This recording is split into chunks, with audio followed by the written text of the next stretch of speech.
bukan semut biasa. Ini bullet ant, semut peluru. Semut paling berbisa di dunia.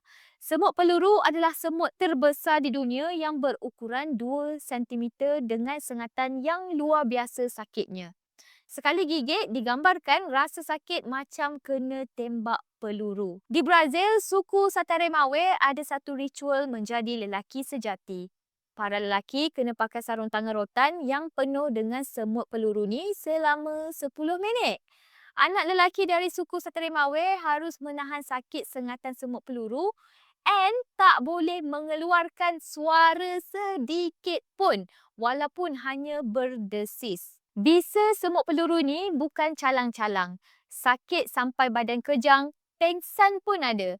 Kalau menjerit, ulang baliklah ritual ini selama 10 minit. Konsepnya, kalau beberapa kali lelaki itu tersengat tapi masih lagi mampu bertahan, maka dia sudah dianggap seorang lelaki sejati dan layak menjadi prajurit Sataremawe. Lelaki sebenar, tahan sakit sebenar, kena berani mati.